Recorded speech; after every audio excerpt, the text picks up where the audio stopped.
Many have asked about live streaming and want to know how it can help you grow your YouTube channel.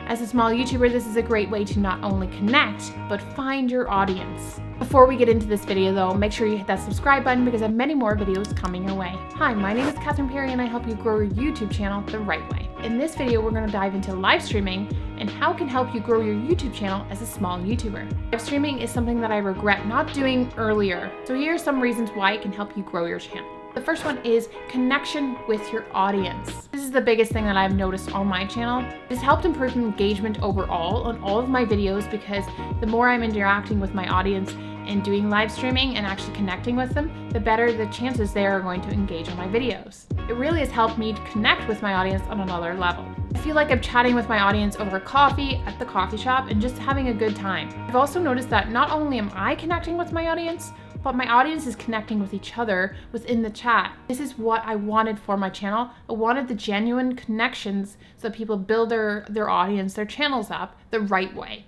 They connect and they chat with each other in the live chat and actually ask each other how they're doing. Seeing that makes me smile and it really motivates me to do more lives. This is by no means in any way is it sub for sub because I do not agree with that.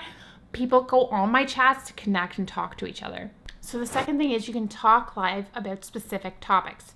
So when you go live, you can actually have topics that you've planned out and ready to go. It makes people want to watch the videos and you're actually giving out content and good information. Also have questions and just things planned, ready to go in case there's some dead space on the live. This helps for those who watch the replay, who watch afterwards and want to know what's going on the live, to actually stay a little bit longer and get the most out of each live. It's a really good way to show up in search and to show your audience that you're knowledgeable, and it gives your audience that connection in a different way. Rather than just having a video that's uploaded, they're now live watching you. It's almost like you're on stage, and I know that sounds scary, but it's like you're on stage and you're talking about a specific topic.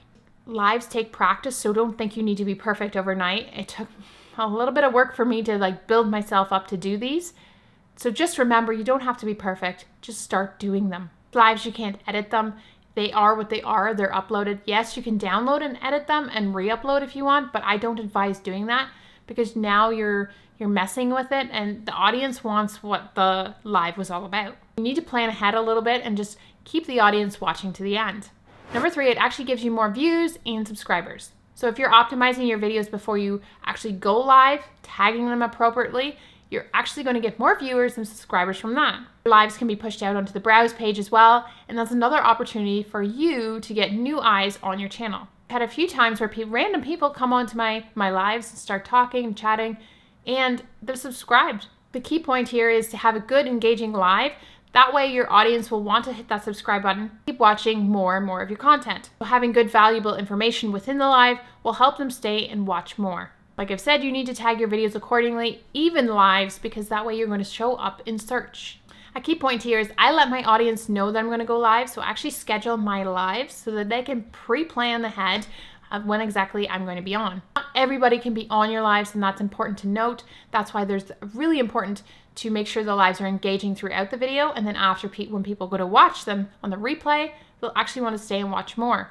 By pre-scheduling your lives, you're giving your audience a heads up, and it gives more opportunities for your video to be pushed out in the algorithm. Comment below one thing that you'd like to know more about when it comes to going live.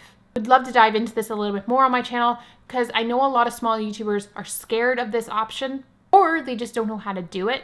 So let me know in the comments below.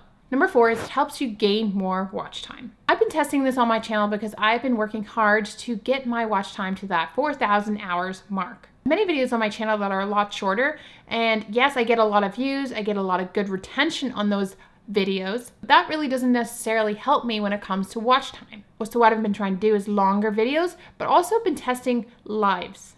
Lives are interesting and will help you get more watch hours, but you have to make the videos engaging. You have to make the lives engaging. This is something that you need to practice doing because it is really hard to get people to watch to the end of a live, but it's also even harder to get people to stay on those lives when they're watching on replay because people are on lives for a reason. They ask you their questions, they interact with you, they get to know you that way, but people that are watching on replay need to get some value from it.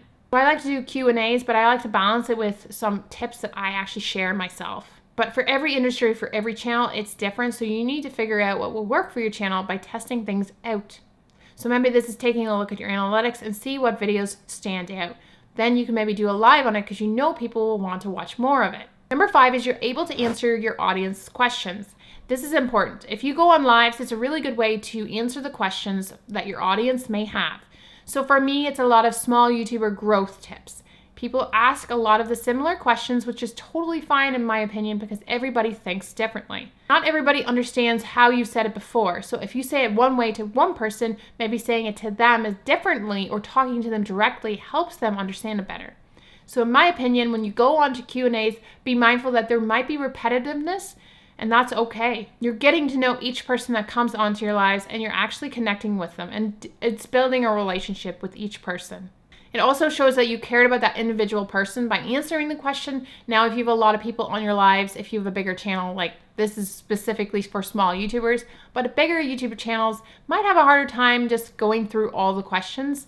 That's where you set up other avenues, other ways to really answer the questions for individuals that ask. So this is an opportunity for you to try once in a while just to build that connection with your audience. Number 6, it gives you ideas for future videos. I've been getting a lot of questions, but some of them are interesting and I haven't even touched on yet. I get a lot of video ideas just from my live streaming. A lot of people ask questions in the live chat, and this gives me ideas on videos that I can do. So I put them on my master list and then I see what I can do with that video topic. For example, someone asked about playlists a couple weeks ago. It was on one of my videos, but it also asked in the live stream. I decided to do a video on that because that topic seemed to start popping up more.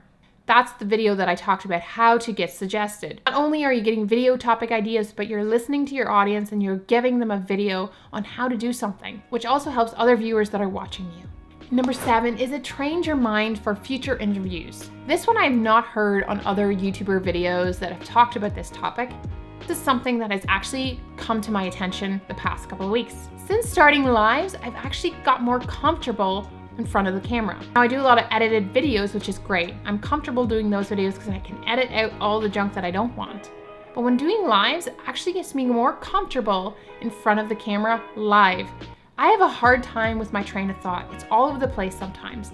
I like to script everything out. I like organization, I like scripting. But my train of thought gets all over the place whenever I talk to people in person. This has actually trained my mind and I feel a lot more comfortable in front of that camera talking to people. I did an interview a couple weeks ago with Rob from TubeBuddy, and they asked me questions and just, advice on how to stay motivated. I was nervous, but I would have been super nervous if I hadn't been on lives before, if I hadn't trained, practiced, and done some lives to actually get my mind thinking about my train of thought and what I want to say. So it's actually come to my attention that lives have helped me just feel a little bit more comfortable in front of the camera. Okay, so lives can be scary, and I totally understand that. Everybody needs to get comfortable with doing whatever they feel best for their channel and for themselves. But I highly recommend it to get you out of your comfort zone, to take that one step further and connect with your audience. Okay, so I actually have a playlist set up for all my lives that you can check out, and you can see the progression of how I'm just doing a little bit better each time. But also, they will give you good tips and tricks on how to grow your channel the right way. Also, comment below if you want me to do more things on lives and topics on lives and how to do them or anything that goes with that. As always, guys, don't forget to create adventure and live to inspire. Have a good one.